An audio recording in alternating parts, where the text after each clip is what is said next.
Hi.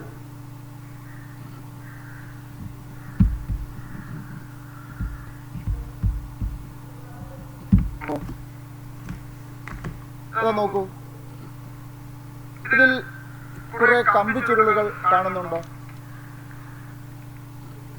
ധാരാളം കമ്പിച്ചുറ്റുകൾ ഇങ്ങനെ വെച്ചിട്ടുണ്ട്. ഈ ഭാഗത്തുമുണ്ട്. ആർക്കെങ്കിലും പറയാമോ ഇതെന്താണെന്ന്? ഇവിടെ നോക്കൂ, എന്റെ കയ്യിൽ ഇങ്ങനെ ഒരു വസ്തുവുണ്ട്. അറിയാമോ നിങ്ങൾക്ക് ഇതെന്താണെന്ന്? ശരിയാണ്, ഇതാണ് ബാർ മാഗ്നറ്റ്. Bar magnet. ഇതിലൊരു വെളുത്ത സ്പോട്ട് ഉണ്ടോ? എന്തിനാ ഈ സ്പോട്ട് ഇട്ടേക്കുന്നത്? ഇത് ഈ മാഗ്നറ്റിന്റെ നോർത്ത് പോൾ, ഉത്തര ധ്രുവം എന്ന് നമ്മൾ പറയും. North Paul. ഇത് നോർത്ത് പോൾ ആണെങ്കിൽ ഇതോ, ഇത് സൗത്ത് പോൾ. ഇതെന്താണ്? ഇതാണ് മാഗ്നറ്റിക് കോമ്പസ്.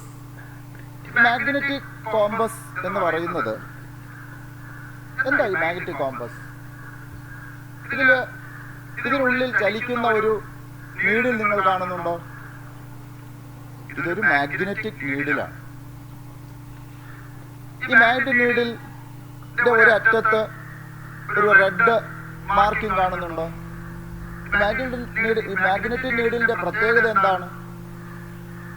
മാഗ്നറ്റിക് നീഡിൽ നമ്മൾ സ്വതന്ത്രമായി ഒരു ഭാഗത്ത് അനക്കാതെ വെച്ചാൽ അത് എന്ത് ചെയ്യും? നോർത്ത് സൗത്ത് പൊസിഷനിൽ റെസ്റ്റ് ചെയ്യും. അപ്പൊ ഇതിന്റെ നോർത്ത്, ഈ കാണുന്ന ഈ റെഡ് ആണ് നോർത്ത്, അതിന്റെ ഓപ്പോസിറ്റ് സൗത്ത്. അപ്പൊ ഇത് ഉപയോഗിച്ച് നമുക്ക് എന്ത് ചെയ്യാം? ദിശ കണ്ടെത്താൻ സാധിക്കും. ഞാൻ ഈ ബാർ മാഗ്നറ്റ് കൊണ്ടുവരികയാണ്. നോക്കൂ, കാണുന്നുണ്ടോ? എന്താ കാണുന്നേ? നീഡിൽ ഡിഫ്ലക്ട് ചെയ്യുന്നു അല്ലേ? എന്താ ഇതിന് കാരണം? ഇങ്ങനെ നീഡിൽ ഡിഫ്ലക്ട് ചെയ്യുന്നതിന് കാരണം എന്താ? ഞാൻ ഒരു ബാർ മാഗ്നറ്റ് ഇങ്ങനെ വെച്ചിട്ടുണ്ട്. ഈ ബാർ മാഗ്നറ്റിന് മുകളിലായി ഒരു ചെറിയൊരു പ്ലാസ്റ്റിക് ഷീറ്റ് വെച്ചിട്ട് അതിന്മേൽ ഇരുമ്പ് പൊടി വിതറാൻ പോവുക. അയൺ ഫൈലിങ്സ് എന്നാണ് നമ്മൾ പറയുക. ഇരുമ്പ് പൊടി ഇങ്ങനെ വിതറുക. ഉണ്ടോ? അപ്പൊ ഇരുമ്പ് പൊടി വിതറുമ്പോ ആ ഇരുമ്പ് പൊടി എങ്ങനെ വിന്യസിക്കപ്പെടുന്നു, എങ്ങനെയാണ് ഒരു പാറ്റേൺ ഇവിടെ രൂപപ്പെടുന്നതെന്ന് നിങ്ങൾ മനസ്സിലാക്കാം. ഉണ്ടല്ലോ, ഒരു പ്രത്യേക രീതിയിൽ ഇരുമ്പ് പൊടി വിന്യസിക്കപ്പെടുന്ന കാണുന്നുണ്ടോ? എല്ലാവരും കണ്ടല്ലോ.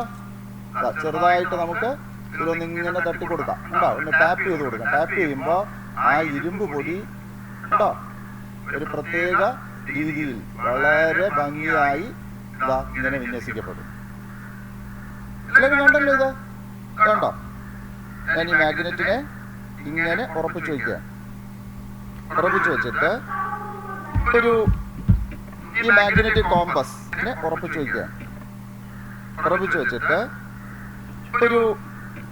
ഈ മാഗ്നറ്റിക് കോമ്പസ് ഇതിന് ചുറ്റും ഞാൻ ഇങ്ങനെ കൊണ്ടുപോകണം. നിങ്ങൾ നോക്കൂ, കണ്ടോ? ആ നീഡിലിന്റെ ചലനം ഒന്ന് ശ്രദ്ധിക്കുക. ഇതാ നോക്കൂ, ആ നീഡിൽ എങ്ങനെയാ ചലിക്കുന്നത് നോക്കൂ. ഇതിന് മറുവശത്തേക്ക് നമുക്ക് കൊണ്ടുവരാം. അപ്പോഴും നീഡിലിന്റെ ചലനം നോക്കൂ. കണ്ടോ? കണ്ടായിരുന്നോ? ഒരിക്കൽ കൂടി ഞാൻ കാണിക്കാം. കണ്ടോ? ഇവിടെ നിന്ന് ഈ നീഡിലിനെ ഞാൻ ഇങ്ങനെ കൊണ്ടുവരും. അപ്പൊ അത് ചലിക്കുന്ന കണ്ടല്ലോ. ഇത് വീണ്ടും ഇവിടെ നിന്ന് തിരിച്ച് കണ്ടോ ഇതാ കൊണ്ടുവരും. ചലിക്കുന്ന കണ്ടല്ലോ. ഇനി നോക്കിയേ, ഇതിനെ നമുക്കൊന്ന് വെർട്ടിക്കലായിട്ട് ചലിപ്പിച്ചാലോ? ഇങ്ങനെ വെച്ചിട്ട് ഇങ്ങനെ കൊണ്ടുവരിക. കണ്ടോ? ഇതിന് മുകളിലോട്ട് കൊണ്ടുവരാം. നമുക്ക് ഇവിടെ നിന്ന് ഇതിനെ മുകളിലോട്ട് കൊണ്ടുവന്ന് നോക്കാം. ഇങ്ങനെ കാണുന്നില്ലേ? സാർ അതിനെ നേരെ തിരിച്ചു പിടിച്ച് കാണിച്ചു തരാം. കണ്ടോ? കാണാമോ? ഇതുപോലെ ഇങ്ങനെ കൊണ്ടുവരും. ഇവിടെ നമുക്ക് ഇങ്ങനെ കൊണ്ടുപോകാം. കാണുന്നുണ്ടല്ലോ? താഴെയുള്ള ഭാഗം ഒരിക്കൽ കൂടി ഇങ്ങനെ കാണിച്ചു തരാം. ഇതേ. അപ്പോ എന്താ ഇതിന് കാരണം? ഇതൊരു മാഗ്നറ്റ് ആണ്. മാഗ്നറ്റിന് ചുറ്റും എന്തുണ്ട്?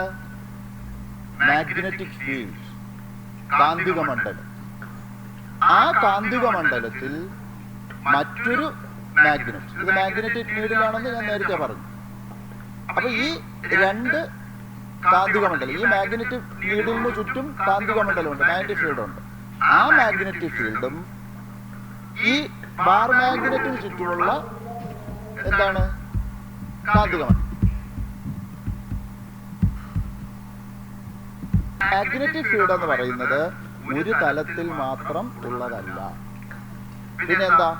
അത് 3 ഡയമെൻഷനലാണ്, ത്രിമാന രീതിയിലുള്ളതാണ്, എല്ലാ ദിശയിലേക്കും. ഇപ്പൊ നമ്മള് ഒരല്പം ചരിച്ച് ഇങ്ങനെ കൊണ്ടുപോയി കഴിഞ്ഞാൽ കണ്ടോ, മാഗ്നറ്റ് ചലിക്കുന്നുണ്ടല്ലോ. വെർട്ടിക്കലായിട്ട് കൊണ്ടുവന്നാലും ഹൊറിസോണ്ടലായിട്ട് കൊണ്ടുവന്നാലും അല്പം ചരിച്ച് ഇങ്ങനെ കൊണ്ടുവന്നാലും അത് ചലിക്കുന്നു. ഇവിടെ നമുക്ക് ഈ പരീക്ഷണത്തിൽ നമുക്കിപ്പോ ഒരു തലത്തിൽ മാത്രമാണ് ഇത് കാണാൻ സാധിക്കുന്നത്.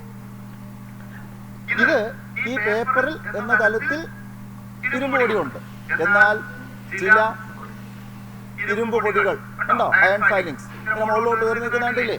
അതായത് ധാരാളം ഈ മാഗ്നറ്റിക് ഫീൽഡ് ലൈൻസ് നോർത്ത് പോളിൽ നിന്ന് സൗത്ത് പോളിലേക്ക് വരുന്നുണ്ട്. നമുക്ക് എണ്ണി തിട്ടപ്പെടുത്താൻ ആവാത്ത വിധത്തിലുള്ള കാന്തിക ബലരേഖകൾ ഇവിടെ ഈ അയൺ ഫൈലിങ്സ് നിങ്ങൾ കാണുന്നില്ലേ. ഈ അയൺ ഫൈലിങ്സ് ഒരു പ്രത്യേക രീതിയിൽ ഇങ്ങനെ വന്നിട്ടുണ്ട് അല്ലേ. അത് ഈ മാഗ്നറ്റിന്റെ ഒരു പോളിൽ നിന്ന് മറ്റേ പോളിലേക്ക്, രണ്ടാമത്തെ പോളിലേക്ക് വരുന്ന കാന്തിക മണ്ഡല രേഖകൾ, മാഗ്നറ്റിക് ഫീൽഡ് ലൈൻസ് ഉള്ളതുകൊണ്ടാണ് ആ ഫീൽഡ് ലൈൻസിന്റെ അതേ രീതിയിൽ ഇവിടെ ഈ അയൺ ഫൈലിങ്സ് എന്ത് ചെയ്തിരിക്കുന്നത്, ആ പാറ്റേണിൽ വിന്യസിക്കപ്പെട്ടിരിക്കുന്നത്. അതുകൊണ്ടാണ് ഇത് 3 ഡയമെൻഷനലാണ്. അപ്പൊ നിങ്ങൾക്ക് മനസ്സിലായല്ലോ. ഇനി ഇതേ പരീക്ഷണം തന്നെ നമുക്ക് മറ്റൊരു സംവിധാനത്തിലൂടെ ചെയ്യാൻ നോക്കാം. ഇതുണ്ടോ, ഈ ഉപകരണം നമ്മൾ കഴിഞ്ഞ ചാപ്റ്ററിൽ ഈ ഉപകരണം പരിചയപ്പെട്ടതാണ്. എന്താണെന്ന് നിങ്ങൾക്ക് പറയാം ആർക്കെങ്കിലും? ശരിയാണ്, ഇതൊരു ഇലക്ട്രോ മാഗ്നറ്റാണ്. അപ്പൊ ഈ ഇലക്ട്രോ മാഗ്നറ്റ് ഇതിന്റെ പ്രത്യേകത എന്താ? ഇത് കറണ്ട് പറയൂ, കറണ്ട് കടത്തിവിടുമ്പോ ഇതിന് കാന്തശക്തി ലഭിക്കും. നമുക്കിത് ഉപയോഗിച്ച് പരീക്ഷണം ചെയ്ത് നോക്കിയാലോ. ഞാന് ഇതിന് മുകളിലായി ഈ ഷീറ്റ് ഇതുപോലെ വെക്കുന്നു, ഇതിലേക്ക് കറണ്ട് കടത്തിവിടാൻ പോവാണ്. കറണ്ട് കടത്തി വിട്ടിട്ടുണ്ട്. ഇനി ഇതിലേക്ക് ഞാൻ ഇരുമ്പ് പൊടി ഇങ്ങനെ വിതറുകയാണ്. നോക്കൂ,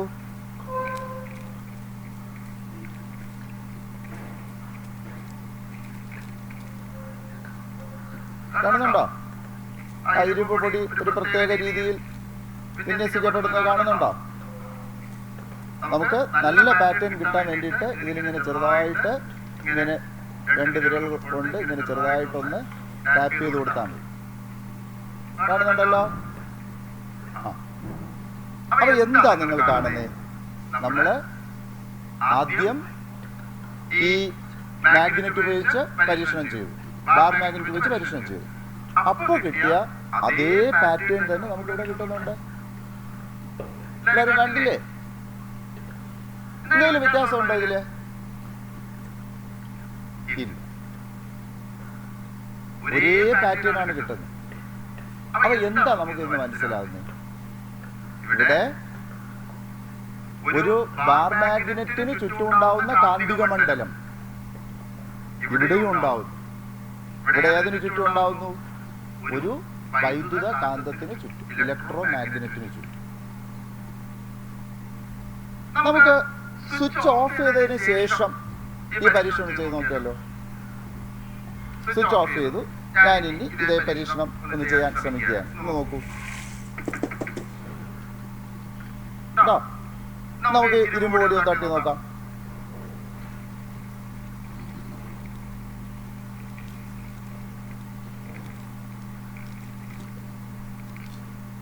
നിങ്ങൾ നോക്കൂ, ടാപ്പ് ചെയ്യുന്നു. ആ രീതിയിൽ വിന്യസിക്കപ്പെടുന്നുണ്ടോ? ഇല്ലല്ലോ.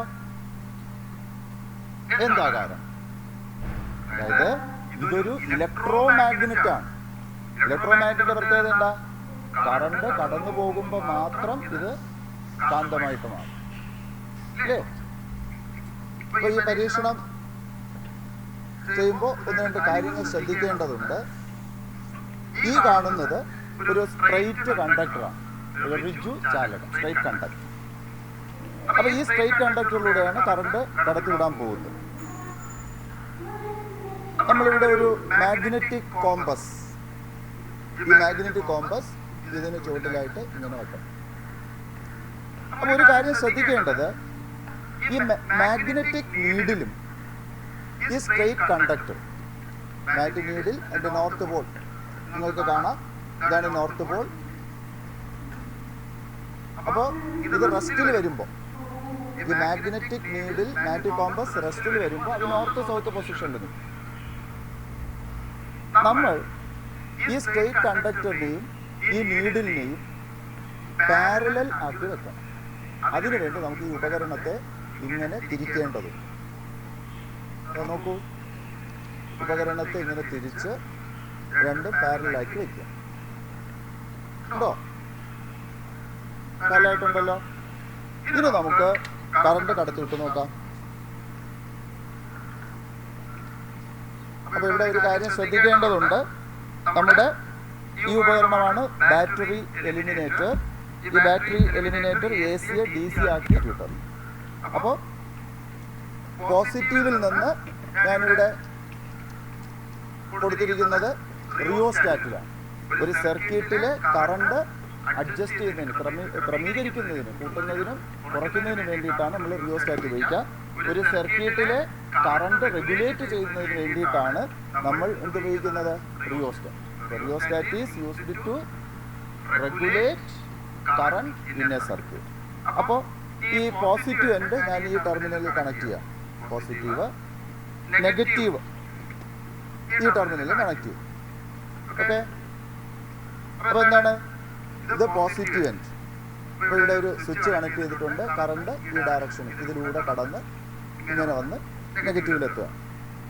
അപ്പോൾ positive, red positive, black negative. നമുക്ക് സ്വിച്ച് ഒന്ന് ഓൺ ചെയ്ത് നോക്കാം. നിങ്ങൾ എന്ത് കാണുന്നു?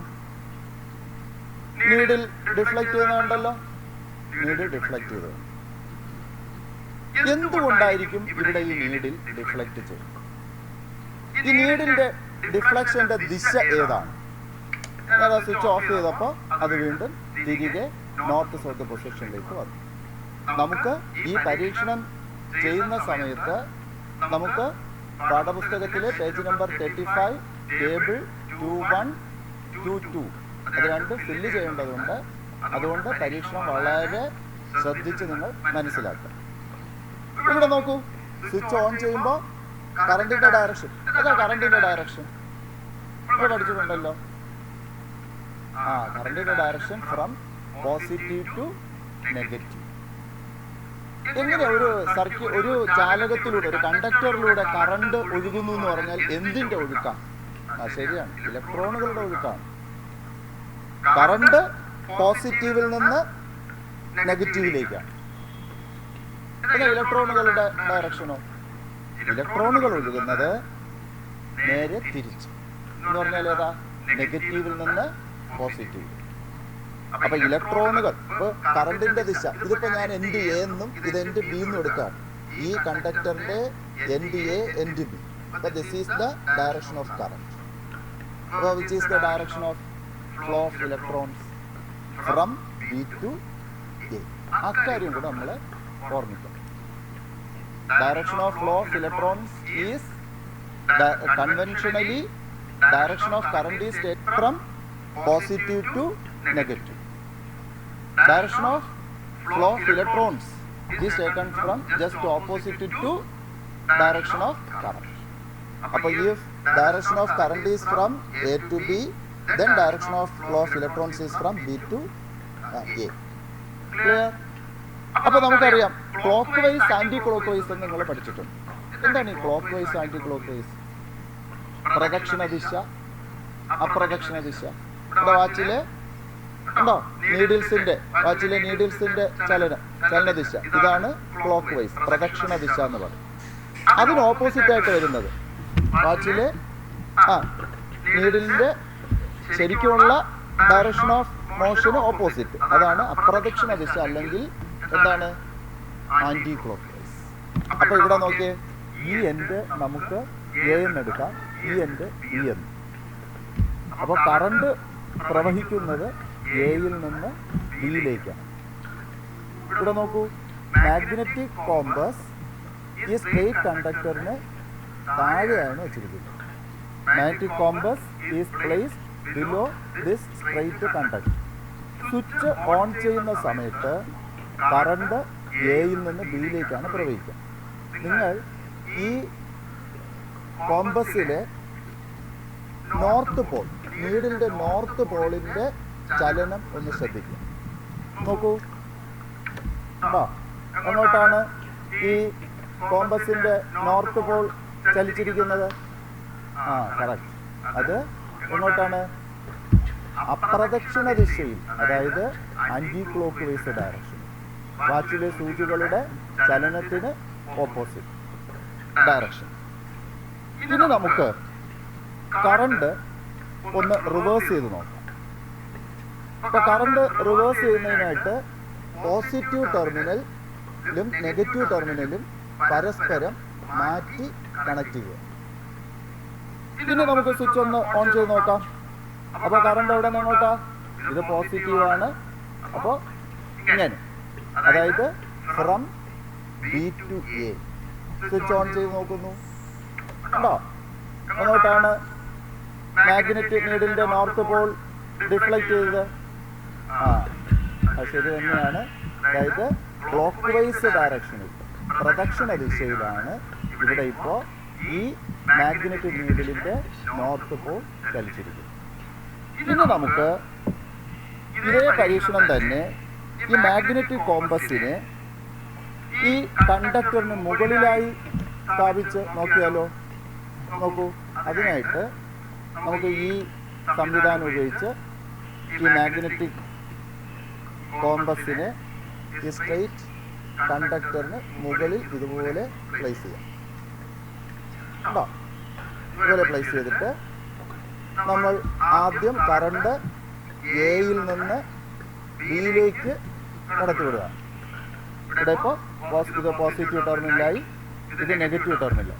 അപ്പോൾ കറണ്ടിൻ്റെ ഡയറക്ഷൻ ഇതാണ്, ഫ്രം എ ടു ബി.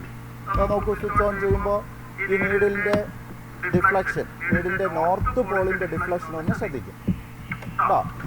അങ്ങോട്ടാണ് ക്ലോക്ക് വൈസ് ഡയറക്ഷൻ, അതായത് പ്രദക്ഷിണ ദിശയിൽ. ഇനി നമുക്ക് കറണ്ട് ഒന്ന് റിവേഴ്സ് ചെയ്ത് പരീക്ഷണം ആവർത്തിച്ചാലോ? ഞാൻ ഈ പോസിറ്റീവ് ടെർമിനൽ ഇവിടെ കണക്ട് ചെയ്യുന്നു, നെഗറ്റീവ് ടെർമിനൽ ഇവിടെയും കണക്ട് ചെയ്യുന്നു. അപ്പോൾ കറണ്ടിൻ്റെ ഡയറക്ഷൻ എവിടെ നിന്ന് എങ്ങോട്ടാണ്? ഈ പോസിറ്റീവ് ടെർമിനലിൽ നിന്ന് ഈ ഡയറക്ഷൻ അല്ലേ? അതായത് ടെർമിനൽ ഈ എൻഡ് നമ്മൾ നേരത്തെ എങ്ങനെയാ പറഞ്ഞത്?